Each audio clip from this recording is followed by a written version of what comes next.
Salam alaikum, c'est votre frère Alassane Ba, activiste panafricaniste, coordinateur du mouvement international de la Grande Marche pour les États-Unis d'Afrique, qui se tient chaque année à chaque 23 avril, ici à Dakar et partout en Afrique et dans la diaspora, juste pour la Fédération des États africains et de la monnaie unique africaine. Voilà. Waxoon naa ne sax duñu wax ci élection yi mais il faut que ñu wax ci parce que bon li ñu ñor ñun n'est rien d'autre que faire une nouvelle génération aussi changer le système bañ ciy wax yàgg na que nos états que nous avons ne sont pas définis finis et évidents pour y espérer un développement d'ailleurs c'est ça donc en ce sens am na ay faits yoo xamante ne am nañu fi des constats ak ay faits réels yoo xamante ne am nañu ci élection yi passé nii ñuy dund nii sax en ce moment que il faut que ñu wax ci parce que li raam ci ñag bi la jëm moi personnellement j'ai vécu l'expérience ci benn ci ay groupe WhatsApp yu ma nekkoon et aussi ci ci Facebook beeg partout et même dans les rues li ñuy murmurer c'est une vérité aussi mais c'est une vérité qui dérange il faut que ñu wax ci voilà on arrête de se voiler la face taxaw ci kanamu nit ñi di waxte alors que li gars yi di dawal ci suuf c'est pas ça la réalité et sinon ça va dégénérer et ça va porter préjudice ci ñi xamante ne ñooy payer pot cassé yi nekkul ku dul ñun en ce sens par exemple boo jëlee candidat bu mel ni Macky Sall dañu naan ñi ko votel ay tukulóor yi ñoom ñoo ko fal vote ethnique lañ def boo jëlee par exemple même ça avant loolu dañ doon wax ne Macky Sall ñi ko fal moom mooy tukulóor yi donc gouvernement bi yëpp def ko partagé ki yooyu noonu reflet yooyu noonu c'est très dangereux nga jël candidat bu mel ni Idrissa Seck boo jotoon ci biir avant élection yi dañ leen ni Touba moo ko moom wala Thiès te effectivement après élection yi c'est ce qui s'est passé nga jël président bu mel ni Issa Sall dañ leen naan président daayira la kon moom moo jiite affaire yi Ousmane Sonko peut-être il a quelque chose dans la diaspora ñoom ñoo comprendre peut-être discours am ak quelques jeunes mais Casamance dañuy nekk Casamance moo ko moom mais attendez nous sommes au 21e siècle dans un monde de globalisation dans un monde où nous les jeunes génération bi ñu bëgg moom mooy restaurer la dignité et de la vérité historique africaine la compétition n'est pas interne mais elle est externe vous avez compris compétition bi du interne ci ñun ay confréries religieuses affaire demee noonu c'est pas ça ce qui nous importe ce qui est plus important pour nous ce qui est important en ce moment c'est un gars boo xamante ne daf ñu indi programme bu leer ci suñuy bopp ñu présenter ko pour l'intérêt commun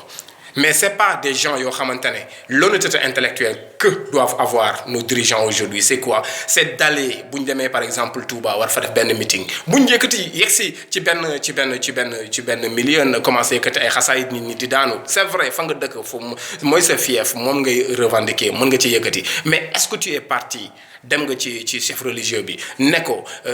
Auchan bi nekk ci biir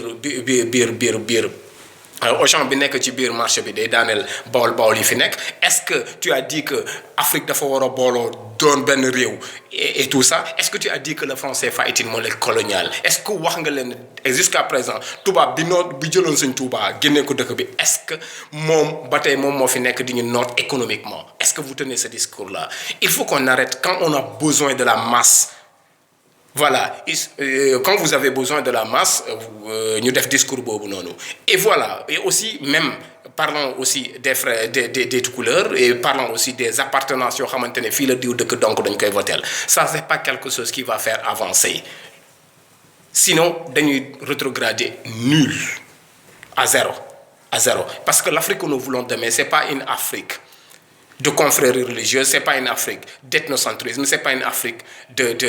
voilà, mais c'est une Afrique de compétence et qui pourra mettre en valeur suñu ressources yi pour ñu mën ñoo jëriñ mais yabeel bi weesuwul par exemple avec la France RFI di proclamer suñu résultat te suñu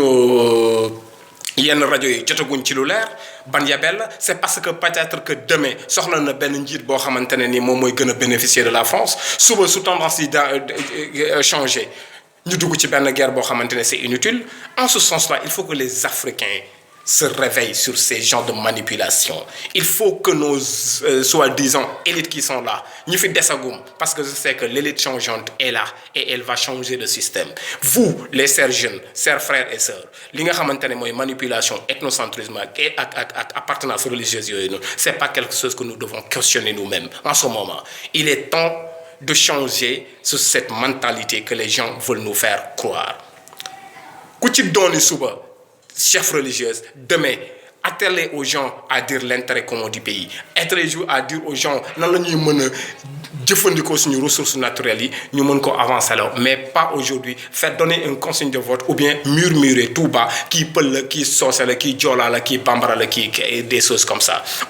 surtout au 21e siècle. Ce sont des constats yoo xamante ne ce sont des faits yoo xamante ne def nañ ko fi ñëpp ñu ngi koy waxee. Ce matin même j'ai reçu à la radio un gars qui dit que bon su ma sañoon tey autoroute Ila Touba bi je vais le nommer autoroute Ila Fouta. Mais regardez-moi, c'est couillonnade, c'est autre chose, c'est inadmissible. Ay kilifa yoo xamante ne dañuy taxaw di saaga. C'est pas des références ça, c'est pas des références. En ce moment, il est temps de basculer l'Afrique sur la pente de son destin fédéral. Comme ñun suñu histoire a été tronquée et a été manipulé par l'Occident ñu ngi taxaw di ñu seetaan suñu point faible yi fi mu gën a faible rek fan la ñuy commencer di duut baaram ñuy gën a jaxasoo suñu biir